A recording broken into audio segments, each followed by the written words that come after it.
What's up everybody, this is Danny, and today I'm excited to be bringing you the unboxing and mini review of the brand new Oppo N3. Now this is the successor to the Oppo N1, and this has a smaller form factor with a smaller 5.5 inch display, but gets a bump up in optics with the 16 megapixel camera. There's a lot of information to go over, so let's not waste any time and go ahead and crack open this box and see what comes with the N3. First thing that's keeping me from this brand new N3 is all the plastic that's surrounding the premium box, and I know I always talk about it, but the Oppo unboxing experience is always fantastic because they use premium materials on the box.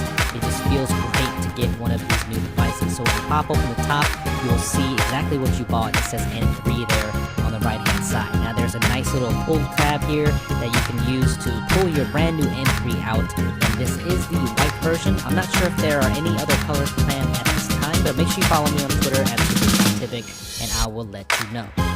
Let's go ahead and use that pull tab again and see what accessories come with your brand new Oppo N3. The first thing that you're going to see is the SIM card tray removal tool. Go ahead and set that to the side. You get a bunch of documentation on VOOC charging, your quick start guide, and your warranty information. And then you also get some premium headphones. I'm so glad that they include these nowadays. Most manufacturers don't. And you also get some earbuds there if you have big or small ears.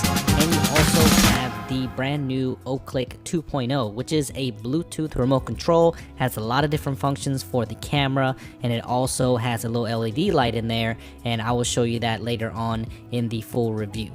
The next thing that's in the box that I'm excited about is the VOOC mini charger. Now, if you know about the Oppo Find 7, the Find 7 had a great rapid charger, but it was all in just one big block. It was connected, but now they are separate. The micro USB cord as well. It's got that nice green color. It also has an LED indicator light when you put it in, so 75% charge in 30 minutes. Absolutely incredible. So let's go ahead and pull the plastic off, exposing that brand new 5.5 inch 1080p display.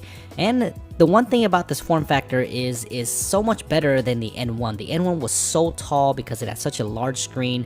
I'm really appreciating this smaller form factor. It feels great in the hand. The metal feels kind of grippy on the sides, and the polycarbonate plastic on the back feels soft but not slippery at the same time.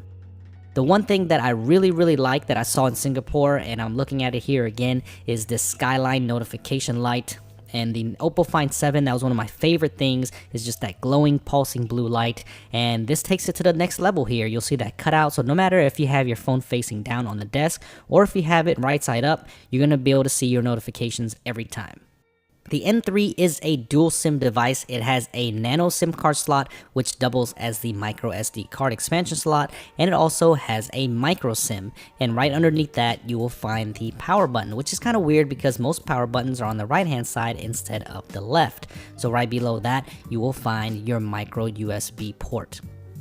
Up top, you'll find that new mechanical rotatable 16 megapixel camera with Schneider optics and a dual LED flash, and we'll definitely get into that later on in this video. And on the right hand side, you will find a 3.5mm headphone jack, and you will also find the volume rocker switch.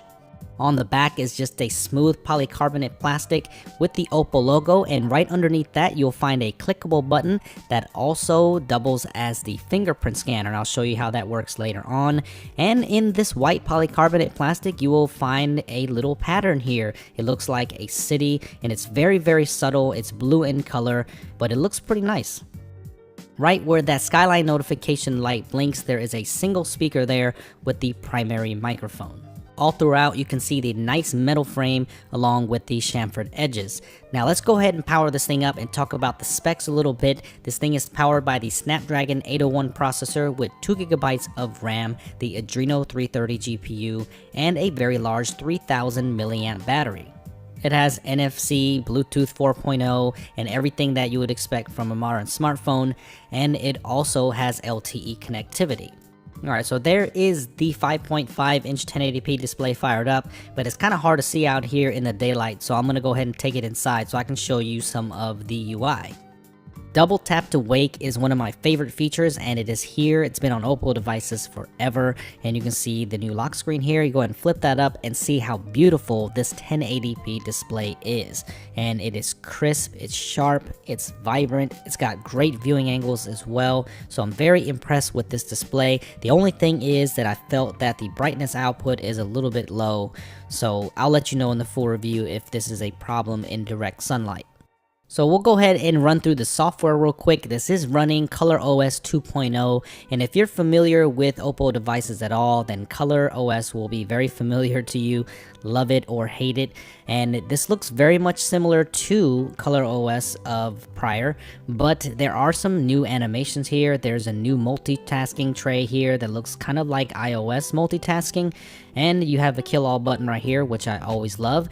And the performance of the N3 is very good. The animations are very snappy. Everything is very responsive, so I love the way it's working so far. So I'm very impressed with this. The one thing that I love too is that the vibration motor on here is fantastic. When you're typing or when you get vibration and haptic feedback, it feels fantastic. It's just the right subtlety. It's right there. So you'll know what I mean when you pick this device up. I definitely love that feature.